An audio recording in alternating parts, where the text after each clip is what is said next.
नमस्कार किसान भाइयों, एक और नई वीडियो में स्वागत है। मेरा नाम है विनोद। हम खड़े हैं आज भोपाल के वसुंधरा कृषि यंत्र पे और हमारे साथ हैं भानु जी, जो कि कंपनी के मालिक हैं। और यहाँ पे एक बहुत ही खास प्रोडक्ट के बारे में हम जानकारी देने वाले हैं। ये इनका एक रीपर है। अभी तक जो आप पुरानी पद्धति पे चलने वाले जो रीपर देखते थे, ये बहुत अलग है। आज के ज़माने की फसलें जो कि समय के साथ मौसम में बदलाव हो रहे हैं और उतनी हाइट ले नहीं पा रही हैं। इसमें इतने सारे बदलाव किए हैं कि छोटे हाइट की सभी तरह की फसलें ये काट सकता है। तो पूरी जानकारी लेंगे हम भानु जी से, और किस किस परिस्थिति में कैसी कैसी समस्याओं से ये जूझ पाएगा और किन किन मशीनों पे चलेगा, पूरी की पूरी जानकारी इस वीडियो में। तो बने रहना, बिल्कुल भी स्किप मत करना। तो भानु जी नमस्कार। नमस्कार विनोद जी, आपका और आपकी टीम का हमारे फैक्ट्री में स्वागत है। आज हम आपको बताएंगे हाइड्रो मोटर ऑपरेटेड रीपर के बारे में। ठीक है। हाइड्रो मोटर मतलब हाइड्रोलिक से चलने वाला, पीटीओ से नहीं चलने वाला, ये हाइड्रोलिक मोटर से चलने वाला है। आपने जो पुराने रीपर सारे देखे होंगे, उन सारे रीपर में एक पीछे की तरफ पीटीओ पे एक पुली लगती है, फिर बेल्ट लगते हैं, फिर एक नीचे शाफ्ट लगती है, उस पे पुली होती है। वो शाफ्ट पूरी निकल के ट्रैक्टर के नीचे से आगे की तरफ आती है, फिर एक बेयरिंग होता है, फिर उस पे एक पीटीओ शाफ्ट होती है, फिर वो ट्रैक्टर के आगे जो रीपर लगा है उस पे एनर्जी ट्रांसफॉर्म होती है या राउंड ट्रांसफार्म होते हैं। तो ये पूरी पुली पे पुली चढ़ती है और वहां से यहाँ तक पावर आती है। अभी इसमें ऐसा कुछ भी नहीं रहने वाला है। आपको यहाँ पे सिर्फ एक हाइड्रोलिक मोटर होगी, जिसको 2 पाइप से आपको ट्रैक्टर के पंप के साथ में कनेक्ट करना है और ये मशीन चालू हो जाएगी। इसके अलावा भी आप इसमें बहुत सारे बदलाव देखेंगे। आप देखेंगे यहाँ पर सारी मशीनें जो भी पहले होती थी, बेल्ट चेन दिख रही है यहाँ पर, मेन चीज। हाँ, यहाँ पर सारे बेल्ट होते थे। बेल्ट होने से क्या होता था, देखिए बेल्ट होते हैं वो एक पुली पे चलते हैं, वो स्लीपेज भी होते हैं और सारी चीजें होती है। अगर वो एक बेल्ट टूट गया है तो फिर वो पूरा बेल्ट भी खराब हो जाता है। यहाँ पे क्या है, अगर कोई लिंकेज, पहली बात तो बहुत लंबे समय तक खराब नहीं होंगे। हमने बहुत विषम परिस्थितियों में भी इसको ट्राई किया है, खराब नहीं होंगे। पर अगर खराब होते तो उतना लिंक बदला जा सकता है। जैसे कि आपकी बाइक का, साइकिल का चेन टूट जाता है तो पूरा चेन बदलने की जरूरत नहीं है, आप उतना लिंक बदल के और उसको काम कर सकते हैं। उसके अलावा आप देखेंगे यहाँ पर पीछे जो होता था, जो सारी मशीनें होती थी उनमें एक फिंगर होता था, जैसा कंबाइन हार्वेस्टर में भी होता है, एक फिंगर होता है, उसके बीच में एक ब्लेड मूव करती है जो कि फसल को काटती है। मशीन में भी होता है। हाँ, ये आपने देखा हो, एक ट्रिमर जैसा कॉन्सेप्ट है। उसमें एक ब्लेड स्टेशनरी है, एक ब्लेड मूव करती है। फिंगर को यहाँ से रिप्लेस कर दिया गया है स्टेशनरी ब्लेड से। मतलब एक ब्लेड स्टेशनरी रहेगी, दूसरी ब्लेड उसके ऊपर मूव करेगी और फसल कट जाएगी। तो लगभग जो पुराने रीपर होते थे उनमें एक फिंगर का वजन लगभग 900 ग्राम होता था। मतलब 20 फिंगर भी अगर है तो एक 20 kg का वेट तो हमने यहाँ से रिमूव भी कर दिया है। और वेट के, ओवरऑल वेट के बारे में बात करें तो वो जो पुरानी मशीनें होती थी उनके 3 बेल्ट के मॉडल का वजन लगभग 250 से पौने 300 kg के आसपास में आता था। और इस सिर्फ रीपर का वजन है 105 kg। भाई क्या कर दिया ये। इसका वजन सिर्फ 105 kg, 105 लगभग आधे से भी कम हो गया, ये कम हो गया। उसके बाद आप देखेंगे यहाँ पे पूरा ना सेपरेट पैनल्स लगे हुए हैं जिनके बीच में ये पूरी चेन चलती है। उसके अलावा जो स्टार लगे हैं, स्टार भी पहले के डिजाइन जैसे नहीं है, थोड़ा मॉडर्न डिजाइन है, जिसमें ऊपर की तरफ भी कवर होता है, नीचे की तरफ भी कवर होता है। कई बार क्या होता है कि कवर नहीं लगाने की वजह से या स्टार कवर खुला होने की वजह से, कचरा ज्यादा होने से खेत में कचरा यहाँ पे फंस जाता है। तो वो समस्या इसमें, मैं ये नहीं कहूंगा कि बिल्कुल खत्म हो गई है, पर पुराने वाली टेक्नोलॉजी के मुकाबले बहुत कम इसमें रहने वाली है। बराबर है। अभी आप यहाँ पे देखेंगे पीछे की तरफ में, यहाँ पे ये हाइड्रो मोटर लगा हुआ है। मैं एक बात क्लियर कर दूं, जैसे भानु जी ने बोला, पहले मैंने खुद देखा है अपने इधर, जब पहले सोयाबीन की फसलें होती थी तो रीपर जो पुराने डिजाइन के थे वो रीपर के चलने आते थे। तो उसके वेट के कारण क्या होता है कि इस समय के खेत जो है गीले रहते हैं फसलों में, तो वो आगे से धंस जाते थे। तो कभी मिट्टी उठा रहे हैं, कभी वो हाइट एडजस्ट कर रहे हैं, कभी फसल छोड़ रहे हैं। ये तो होता ही, वेट होने के कारण ये होता ही दबेगा ही नहीं। आगे का वजन, 2 चीजें होंगी, 2 वेट तो कम हुआ ही हुआ, साथ में क्या होता था कि रीपर यहाँ से शुरू होता था और वहां से आप खड़े उसके भी आगे तक, मतलब लगभग 4-5 फीट आगे तक जाता था। तो जो पूरा वेट है वो अगले टायर्स पे ज्यादा आता था। तो गीला खेत होने की वजह से टायर कभी भी नीचे बैठ जाएगा, रीपर मिट्टी में चला जाएगा, वो सारी समस्या एक होती थी। बट अभी कैसा है, इसको वेट तो कम किया ही गया है, साथ में ट्रैक्टर के बिल्कुल पास आप यहाँ पे देखेंगे, ये देखिए इतना, मतलब सिर्फ इतना गैप है यहाँ पे टायर और रीपर के बीच में, इतना गैप है। अगर एक बीते का गैप है, इतना सा गैप है बस यहाँ पे, मतलब ये बिल्कुल ट्रैक्टर के बोनट से सटा हुआ है। तो जो वजन है वो भी बहुत कम रहेगा, ऐसे ऐसे नहीं हिलेगा, हिलने वाली समस्या। कोई ऊंची मेड़ अगर आप क्रॉस कर रहे हैं तो वो आप आसानी से, आप ये देखिए उठा भी इस तरीके से कि ट्रैक्टर की आधी हाइट तक आ गया, आप आसानी से उसको, मतलब मैं समझता हूँ कि ट्रैक्टर की धड़ी तक तक अगर कोई चीज आ गई है आगे लगने फिर वाली मेड वेड क्रॉस तो करने फिर में आप दिक्कत आसानी नहीं से है। कर सकते हैं। दूसरी चीज शाफ्ट नीचे है नहीं है तो कुछ भी टकराने का चांस ही नहीं है। एक और ग्राउंड क्लियरेंस शाफ्ट से कम हो शाफ्ट जाती से है, बहुत कम हो जाता है, वो एक चीज यहाँ पे बच गई है। अभी यहाँ पे जो हाइड्रोलिक मोटर लगी है वो पूरी हाइड्रोलिक मोटर हमने ट्राई करके टेस्टिंग करके प्रॉपर यहाँ पे सेट की है। ये अच्छे खासे टॉर्क जनरेट करती है जिससे कि ये रीपर घूम पाता है। घूमने के बाद में आप इसकी पावर किस तरह की, मतलब काय में कैलकुलेट करते हैं? इसको न्यूटन मीटर में करते हैं, है ना। और ये सभी ट्रैक्टर के हिसाब से सुटेबल जो मोटर लग सकती थी वो हमने डिसाइड की है इस पे।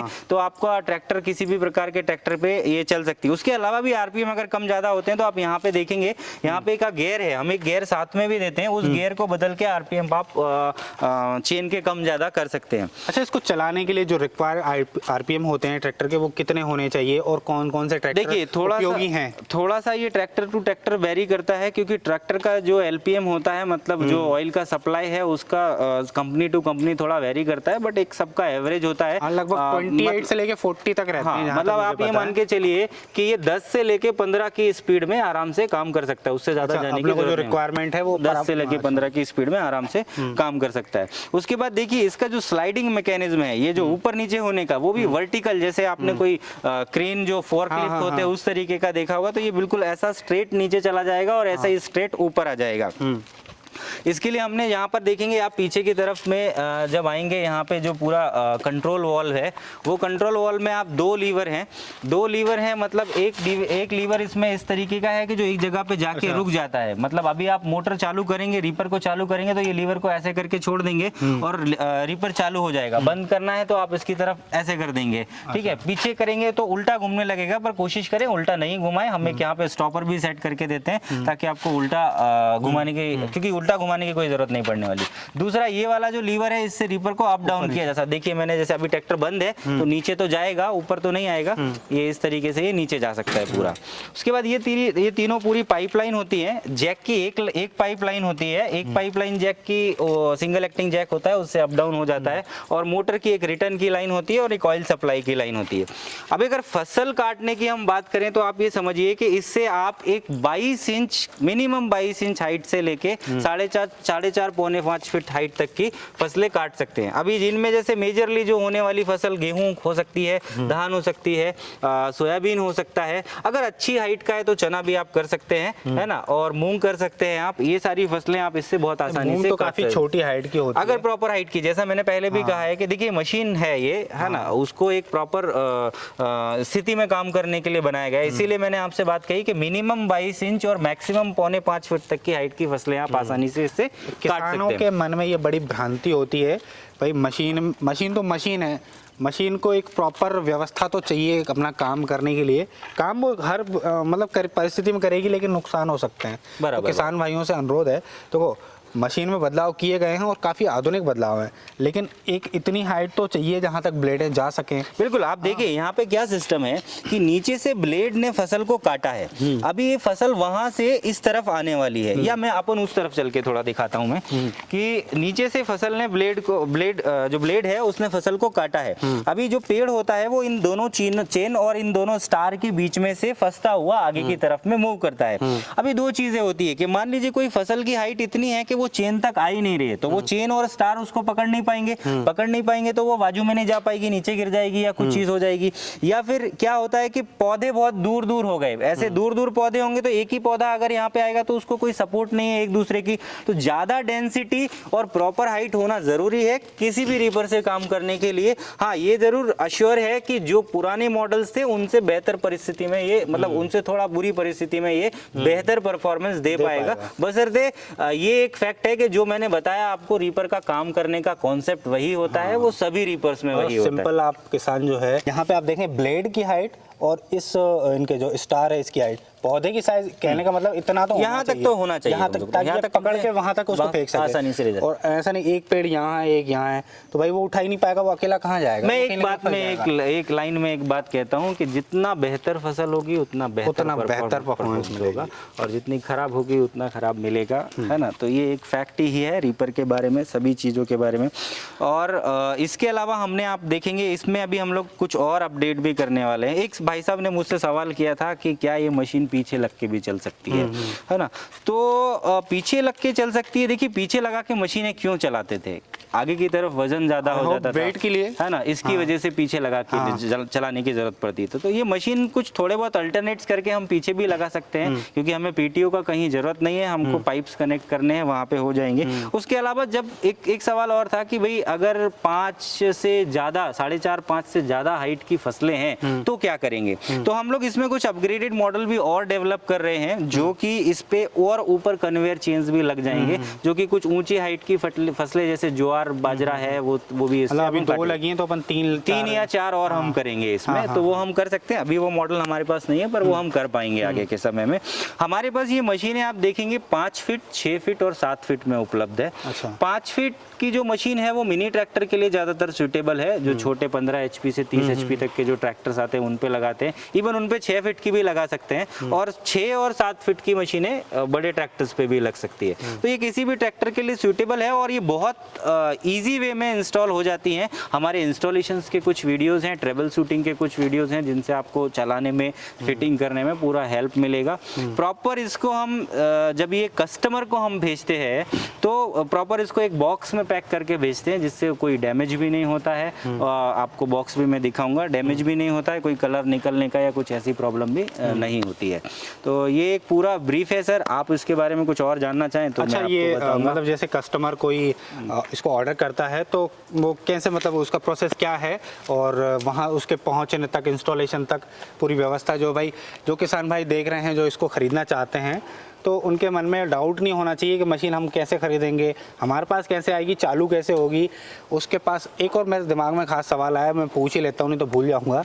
भाई इसमें जो है टेंडम पंप होता है, मतलब बाहर लगा होता है। बहुत सारे ट्रैक्टर के मॉडल अभी भी ऐसे आ रहे हैं, खास करके मैसी में आते हैं, उनमें पंप अंदर लगा होता है। बहुत अच्छा सवाल है, बहुत अच्छा सवाल है, बहुत मजेदार। क्लच आप दबाते हैं ना तो पंप काम करना बंद कर देता है। तो उन पंप वाले ट्रैक्टरों के लिए, पुराने ट्रैक्टर किसान भाइयों के पास बहुत सारे हैं मैसी के, वो देखेंगे आप, उन्होंने क्लच दबाया, आपका हाइड्रोलिक बंद, लिंक भी बंद, तो उसमें किस परिस्थिति में ये लग पाएगा, वो लोग कैसे लगा पाएंगे। हमने कल ही एक मैसी 241 पे फिट किया था, उसके अंदर भी इनबिल्ट ही पंप था, है ना। तो उसमें क्या होता है कि एक सप्लाई पीछे की तरफ आया हुआ होता है, जो ट्रॉली उठाने के लिए काम करता है। पहली बात तो आपने बोली कि क्लच दबाते हैं तो पंप काम करना बंद कर देता है, तो हमें क्लच दबाते समय मशीन चलाने की जरूरत भी नहीं पड़ती है, ठीक है ना। तो हमको जब चल रहा होता है तभी मशीन को घुमाना है या तभी अप डाउन करना है उसको।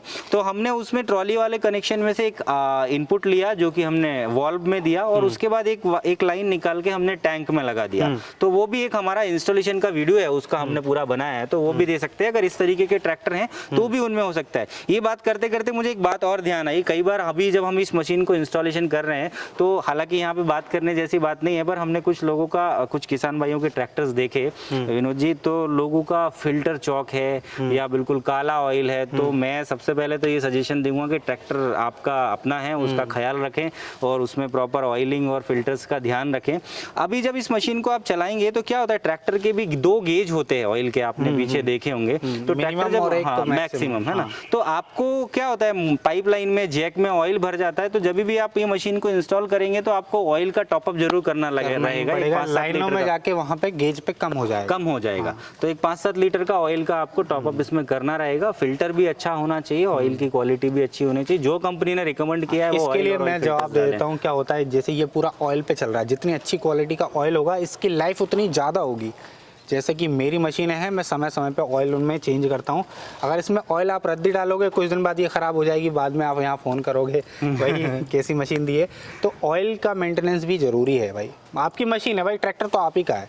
बिल्कुल, बाद में ये मशीन भी आप ही की। अपन अपने पॉइंट पे आते हैं कि भाई अब किसान ऑर्डर कैसे करेगा और कैसे पहुंचेगी उस तक। ऑर्डर करने के लिए कितना समय लगेगा? ऑर्डर करने के लिए 2 प्रोसीजर हैं। सबसे पहले आप नियर बाय हमारा डीलर खोजें, अगर आपको नहीं मिल रहा है तो आप हमारे नंबर्स पे कांटेक्ट करें। आपके नियर बाय जो भी हमारा डीलर है, हमारी सेल्स टीम आपको इंटीमेट करेगी, फला जगह पे आपको हमारा डीलर मिल जाएगा।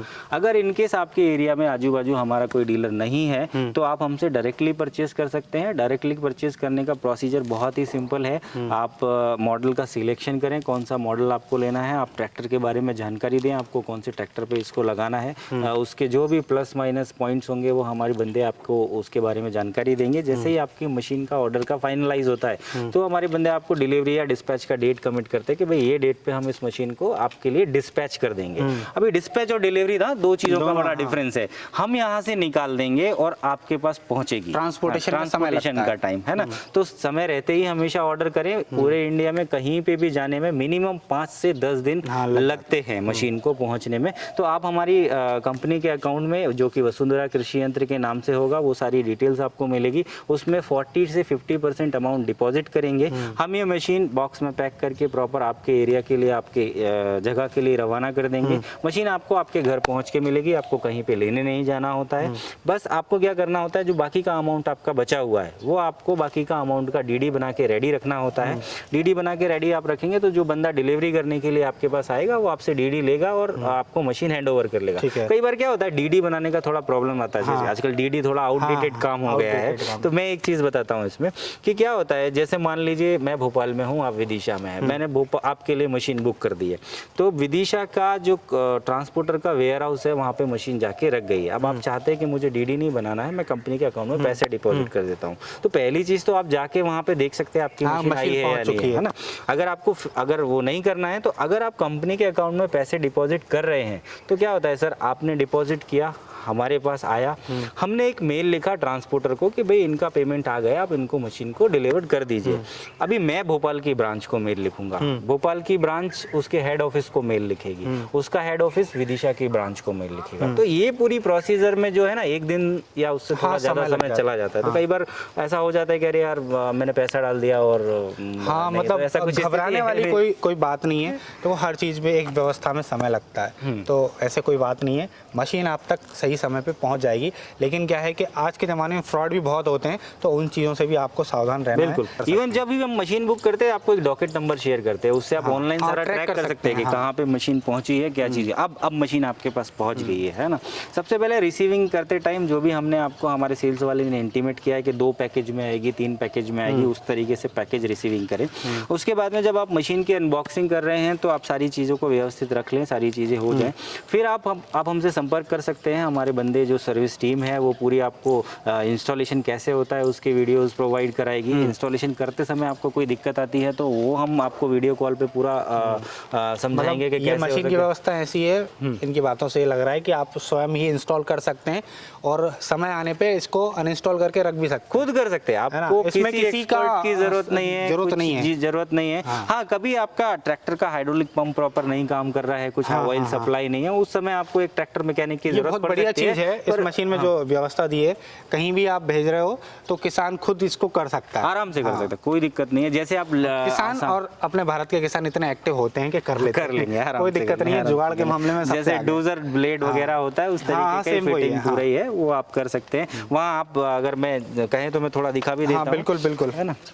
यहाँ पर तो सिंपल ये 2 नट यहाँ है, 2 उस तरफ हैं, और एक ये पत्ती में है, बस पत्ती में। ये एक पूरा ब्रैकेट आपका बन के साथ में आता है, ठीक है ना। अब इस ब्रैकेट को ट्रैक्टर के ऊपर माउंट करना है। ट्रैक्टर के ऊपर माउंट करना है तो ट्रैक्टर में या तो सामने की तरफ होल होते हैं या बाजू की तरफ में होल होते हैं।